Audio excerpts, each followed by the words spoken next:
नमस्कार, आप देख रहे हैं न्यूज़ वन इंडिया। मैं हूं आपके साथ दीपिका ओझा।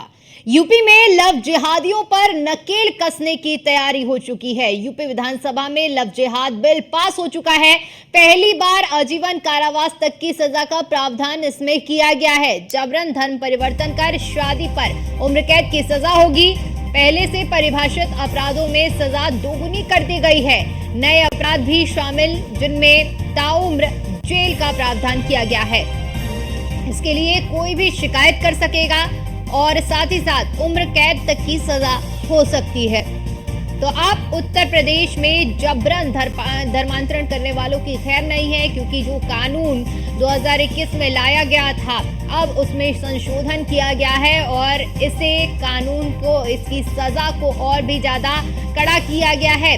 उम्र कैद तक की सजा होगी इसमें और कोई भी शिकायत इसको लेकर कर सकता है। तो लव जिहाद के मामले में अब योगी सरकार और भी ज्यादा सख्त हो चुकी है और ऐसे में जो कानून बने हुए थे, जो सजा पहले थी, अब उसमें संशोधन किया गया है और जिसके तहत अगर कोई लव जिहाद की शिकायत करता है और इसमें सही पाया जाता है तो इसके मुताबिक ताउम्र सजा हो सकती है। आजीवन कारावास तक की सजा का प्रस्ताव किया गया है। तो ये बड़ी जानकारी है उत्तर प्रदेश से, जहां पर बड़ा बदलाव किया गया है। लव जिहाद बिल पास हो चुका है और ऐसे में लव जिहाद बिल पास होने के बाद क्या प्रावधान होंगे, ये भी हम आपको बताते हैं कि नए कानून में अगर दोषी पाए जाते हैं तो 20 साल की कैद और आजीवन कारावास का प्रावधान है। अब कोई भी व्यक्ति धर्मांतरण के मामले में FIR दर्ज करा सकता है। मामले में सूचना या शिकायत देने के लिए पीड़ित माता पिता, भाई बहन की मौजूदगी जरूरी थी। इसके अलावा आपको बता दें कि लव जिहाद के मामलों की सुनवाई सत्र न्यायालय से नीचे कोई भी अदालत नहीं करेगी। ये नए बिल के प्रावधान हम आपको बता रहे हैं, जहां पर लव जिहाद के मामलों में सरकारी वकील को मौका दिए बिना जमानत याचिका पर विचार नहीं किया जाएगा। इसमें सभी अपराधों को गैर जमानती बताया गया है। दरअसल आपको बता दें कि 2020 में पहले योगी सरकार ने इस कानून को बनाया था। तो योगी सरकार ने लव जिहाद के खिलाफ पहला कानून 2020 में बनाया था। इसके बाद यूपी सरकार ने विधानसभा में धर्म परिवर्तन प्रतिबद्ध विधेयक 2021 में पारित किया था। इस विधेयक में 1 से लेकर 10 साल तक के सजा का प्रावधान था, जिसे अब बदल दिया गया है। आजीवन कारावास तक की सजा का प्रावधान कर दिया गया है। इस विधेयक, अगर हम 2021 के विधेयक की बात करते हैं तो इस विधेयक में ये प्रावधान था कि सिर्फ शादी के लिए किया गया धर्म परिवर्तन अमान्य माना जाएगा। पहले 10 साल की सजा का प्रावधान था। यूपी में पुराने कानून के मुताबिक झूठ बोलकर, धोखा देकर धर्म परिवर्तन कराना अपराध माना जाएगा।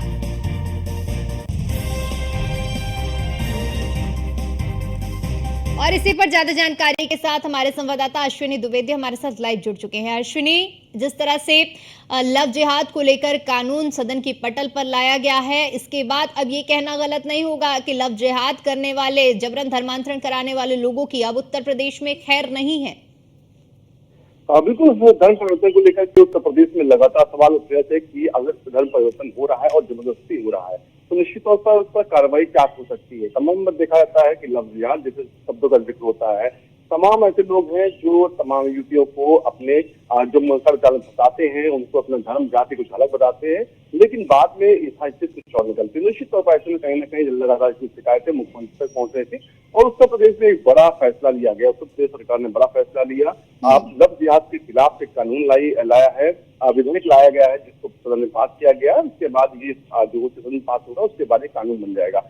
निश्चित तौर पर इसको लेकर के तमाम प्रतिक्रियाएं आ रही लगातार, तमाम लोग इसका विरोध भी कर रहे हैं, लेकिन बड़ी संख्या में लोग इसके पक्ष में हैं, क्योंकि अमूमन देखने मिलता था ठोस जो है कानून न होने की वजह से जो इस तरीके के काम करते थे, अवैध धर्मांतरण करा रहे थे, वो बच जाते थे और ऐसे में कहीं ना कहीं उनके खिलाफ कोई जो कानूनी कार्रवाई नहीं हो पाती थी। निश्चित तौर पर अब नए नियम के तहत जब कानून लागू हो जाएगा तो उसके तहत 20 साल से लेकर के उम्र कैद तक की सजा दे सकेगी। साथ ही साथ कोई भी जो पीड़ित होगा वो अकेले जाकर के जो है अपनी FIR करा सकेगा। इससे पहले हालांकि था कि जो पीड़ित था उसके लिए उसके परिजनों का होना बहुत जरूरी था, लेकिन ऐसा अब नहीं होगा। साथ ही साथ जो सत्र न्यायालय होता है उसके नीचे की अदालत इस पर विचार नहीं कर सकती है, जो है सुनवाई नहीं कर सकती है। जब भी जमानत देनी होगी ऐसे अपराधियों को तो निश्चित तौर पर इस दौरान जो सरकारी वकील होंगे उनकी सुनना जरूरी होगा न्यायालय के लिए। तो निश्चित तौर पर कहीं ना कहीं कुल मिलाकर ये कर रहे हैं, ताकि कानून बनाकर तैयार किया जा रहा है और कहीं ना कहीं उसका विधेयक पेश किया गया, विधेयक पास हो चुका है। आगे धीरे धीरे कानून प्रस्तुत होगा और उसके बाद कहीं ना कहीं उत्तर प्रदेश के अंदर इस तरह के जो काम करते हैं, जो अवैध तरीके से धर्मांतरण कराते हैं, उन पर कठोर कार्रवाई होगी। जो अवैध यूपी में लेकर के युवतियों को धर्मांतरण कराते हैं, उनके खिलाफ अवैध कार्रवाई, उनके खिलाफ कार्रवाई होगी। तो निश्चित तौर पर कहीं ना कहीं एक मिसाल बनकर तय होगा जी।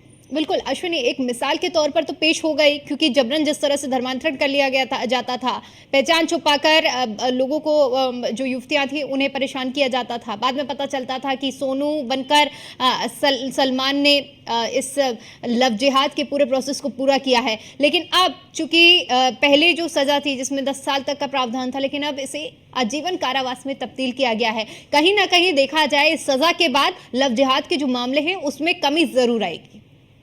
बिल्कुल, कहीं ना कहीं इस पर काम करने की जरूरत है, इसमें कमी लाने की जरूरत है। लेकिन सबसे बड़ी बात जागरूक होने की जरूरत होती है। कानून और भी है, देखा गया चाहे हत्या हो चाहे रेप हो, तमाम चीजों में कानून है, लेकिन कहीं ना कहीं मानसिकता लोगों की विकृत होती है, उसके तहत ये तरह की चीजें होती है। और दूसरी होता है कि जो धर्म परिवर्तन जैसी होती है, यहाँ पे अवैध तरीके से धर्म परिवर्तन होता है, उसमें कहीं ना कहीं खुद को सेफ करना, खुद को समझदार बनाना बेहद जरूरी होता है। दूसरों के भरोसे ना रहना, कोई भी चीज पहचान छुपा रहा तो पहले पड़ताल करिए उसकी पड़ताल के बाद ही अगला कदम उठाइए। अमूमन देखने को मिलता है कि युवतियां होती हैं वो पड़ताल नहीं करती हैं और ऐसे मायाजाल में फंस जाती है, उसके बाद वहां से निकलना उनके लिए मुश्किल होता है। हालांकि अब सरकार ने इसके खिलाफ कानून बना दिया है। अभी तक जो जमानती वारंट होता था 10 साल से तक की सजा थी, अब उसको 20 साल से लेकर 15 सजा तक की सजा हो सकती है। इसके अलावा गैर जमानती सभी वारंट हो गए, नए जो अपराधों को इसमें जोड़ा जाएगा। तो निश्चित तौर पर कहीं ना कहीं एक बड़ा कदम तो उठाया उत्तर प्रदेश सरकार ने। अब कितना असर इसका दिखता है ये आने वाला समय बताएगा। लेकिन निश्चित तौर पर कहीं ना कहीं ऐसे में जो एक मानसिक रूप से मानसिकता के साथ इस तरह के काम करते थे, उनके खिलाफ तो निश्चित तौर पर कार्रवाई होगी और कहीं ना कहीं उनका जो फर्जी वाला था वो बंद होगा। हालांकि तमाम बार देखा जाता है कि चीजें इससे इतर होती हैं, चीजें जो होती है दोनों पक्षों को पता होती है, लेकिन उसके बाद इस तरह की चीजें आती है, उसमें भी थोड़ा सा देखना होगा सरकारों की, कोई बेगुनाह ना ऐसे मामलों में फंसे। क्योंकि कई बार देखा जाता है कि जो युवतियां होती है वो शादी जो करती हैं और उनकी 10 साल बाद 5 साल बाद जब पति से नहीं बनती है, तो इस तरह के आरोप भी लगाती है। निश्चित तौर पर कहीं ना कहीं उसकी भी जांच बेहतर ढंग से होना चाहिए, क्या वाकई में वो धर्म परिवर्तन कराया गया था, अवैध तरीके से कराया गया था, या युवती की जानकारी में कराया गया था। निश्चित तौर पर कहीं ना कहीं इन चीजों का भी आज जो जिक्र होना, इन चीजों पर भी काम होना बेहद जरूरी है। ठीक है अश्विनी, बहुत शुक्रिया आपका हमारे साथ जुड़ने के लिए और जानकारी के लिए।